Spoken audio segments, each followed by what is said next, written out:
Welcome back to the Gamological Institute Studios. Tonight we're going to take a look at Pentaquest. It's on Kickstarter right now. This should go up. There's going to be like 6 days left. It is a print and play. It is up for just €1, so it's a great deal. It's a bit of a Yahtzee style dungeon delve.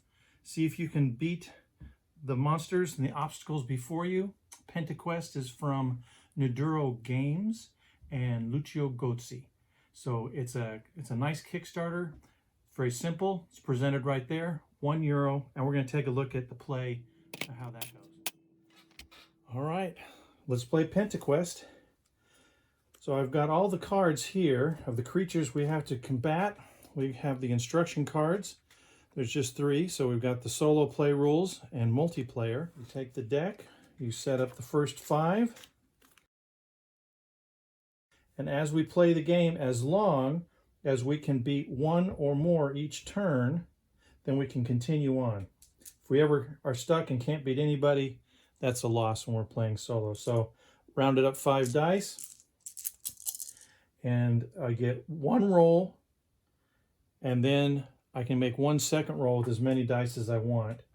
And here's an example of some of the things we need to come up with. So here we've got the Gargoyle needs 2 4s. This just needs any pair. This needs 2 5s and another pair. And that could be anything. So it could be more 5s. So let's set up here. I'm going to take my roll. Oh, I got 2 3s. Oh, I got a full house. We got 3 3s and 2 4s. So I could use those on the Gargoyle. And I could use those on the Gnome. So I'm going to do that. I don't have to use a reroll. So the Gargoyle gives me an advantage. I win this, it's in my army. And I won this, it's in my army as well. What do these special symbols do? All right, we've got that illustrated on the card right here. It'll tell you that you can increase or decrease a die, you can reroll, you can flip a die over, and you can do reroll. That's good. Got through 2 cards. And I'm going to continue to play, beating something each turn so that I can continue to the next round. In solo play, I've got to get all the way through this army and the deck to have a win, and then count how many cards are left in my army. Now I'm going to put them in piles by their special ability, because I'm going to probably end up using a good bit of them to be able to keep going. Let's see, a pair of 5s and 2s. Oh, there's 5s. There's 2s, or another pair. So I'm just going to take my win, and I've got the swirl. That means I can re-roll any number of dice 1 time. So that'll help. 1, 2, 3, 4, 4. Well, straights don't come along very often. Anybody just a pair? Oh, it's up. But we'll take the cockatrice here and bring an ogre in here. Interesting. This is good. There's a pair of 4s here and 3 4s there.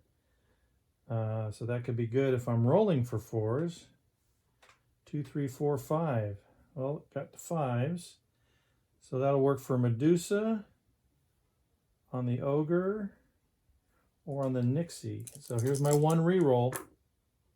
No 5, but I'm going to use this plus. I'm going to discard it.